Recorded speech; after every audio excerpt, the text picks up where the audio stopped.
Chapter 5, in which Bertie becomes a small capitalist. After that, Bertie never failed to let Beryl Foster know he was around when he passed the corner of Nassau Street. It might be only a smile or a single word if he was in a rush, as he almost always was, but he never passed her unnoticed unless she was engaged with a customer.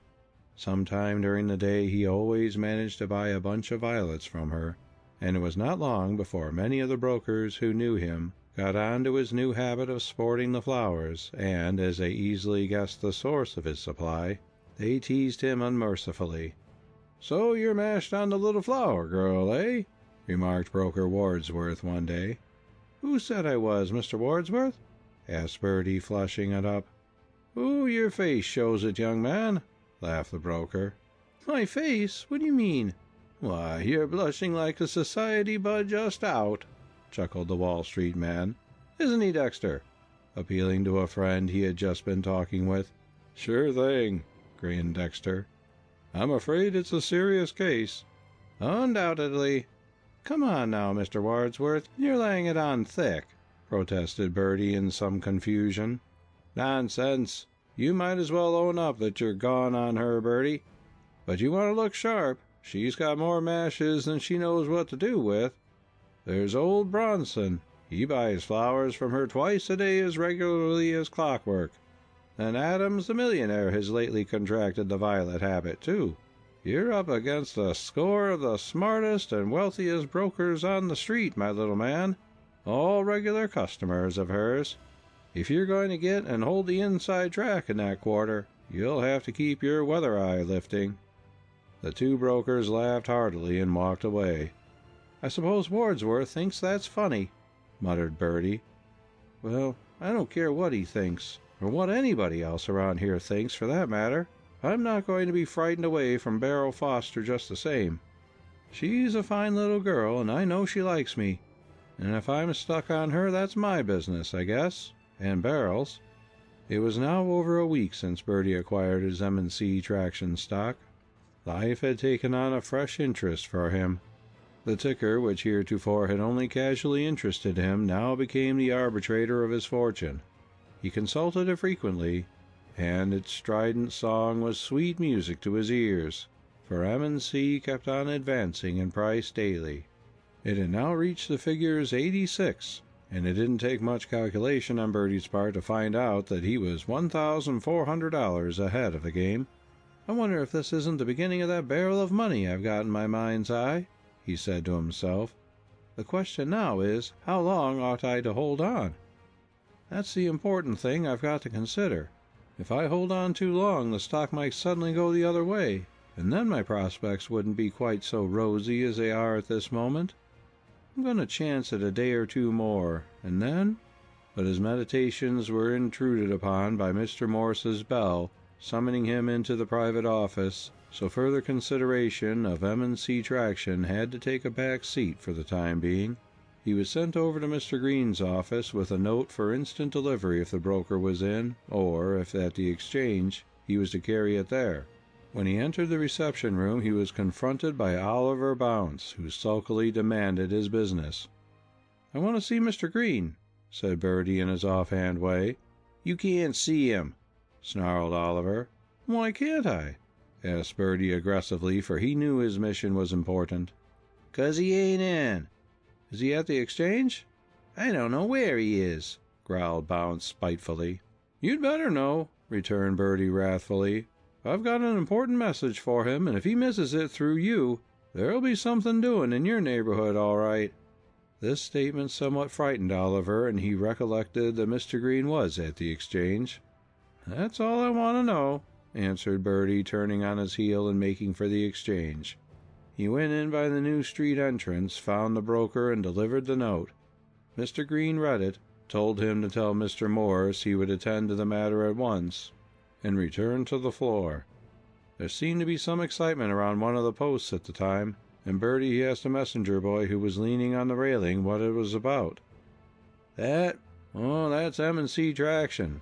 They've been fighting over that stock all morning. It's gone up 8 points since the exchange opened." "8 points!" ejaculated Bertie. Then it must be selling in the 90s. It is. Take a squint up at the board. You'll see the last sales were made at 94. I guess I'll sell out my stock, said Bertie aloud. I would if I was you, laughed the messenger boy. I've just sold a block of 5,000 shares myself a minute ago and made $250,000. I'm going to eat at Delmonico's tonight. You oughtn't to be so reckless with your cash, Sonny, laughed Bertie. You might need it to pay your washerwoman. As soon as he got outside, he dashed around to his broker and ordered his 100 shares sold at the market figures. There, that's that off my mind, he said as he reached the street again. That stock may go to par or over, but I'm satisfied to make my little $22 per share profit. A bird in the hand is worth several dozen in the bush. If some of the lambs who cavort around the district would only recollect that, they wouldn't lose so much of their wool in this neighborhood. Next day Bertie received a check and statement of account from his broker, and found he had closed out at 94 3/8, so that after deducting commissions he made a profit of a trifle over $2,200, whereas 10 days ago he had a $10 account at the Seamen's Bank. He could now boast a cash capital of $3,223. I begin to feel like a Vanderbilt, he said to Beryl, stopping in front of her on his way to lunch. I wouldn't mind feeling that way myself, she laughed musically, but I never will until I can make some more money than at the present time. What you want to do, Beryl, is to fall in love with some rising young Wall Street man with plenty of money. That would be very nice when I get old enough, she said with dancing eyes. Well, how would I suit as a candidate for your favor? Asked Bertie boldly. You'd suit very well, she answered with a little blush. Do you expect to make lots of money? I expect to make a barrel of it, Beryl, he said enthusiastically. How's this for a starter? And he showed her his broker's check for $2,933. Oh my, is that all yours? She cried, astonished. What does it say? Pay to the order of Bertie Ballister the sum of... Well, Bertie Ballister is my name, all right. Therefore, the amount on that check belongs to me. Why, how did you make all that money? And you got $1,000 the other day, too. Well, $720 of that 1,000 is in that check. The rest represents my profits and a little stock deal. I happened to get a real honest Injun tip, and I went 3/4 of my pile on it. I'm almost sorry I didn't go the whole hog.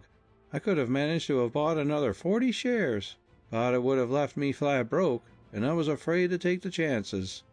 For you see, if things happened to go the wrong way, I would, in such a case, be wiped out as slick as a whistle. I held back enough to meet a call for more margin. Why, what a smart little businessman you are. Thanks for the compliment, Beryl. I guess you deserve it, she replied archly. I hope I do, for I'm out for the dust in right down earnest, and a fellow has got to be smart to make it down here. A boy who has the pluck to do what you did in your bank the other day is sure to succeed. It took some nerve, I admit, but it takes more to make love to a pretty little girl like you, Beryl. Well, if you haven't an assurance, she cried, flushing up. I guess I've got to begin early if I want to marry you one of these days, he remarked gaily. For you have so many brokers now on your string that a young fellow like me, who's only a bank messenger, hardly counts in the shuffle. What a funny boy you are, cried Beryl laughingly. I didn't know that I was. But here comes one of your big mashes, Hiram Bronson. They say he's worth all of $10 million. It's time for me to retire. And Bertie made a beeline for his bank. End of chapter 5.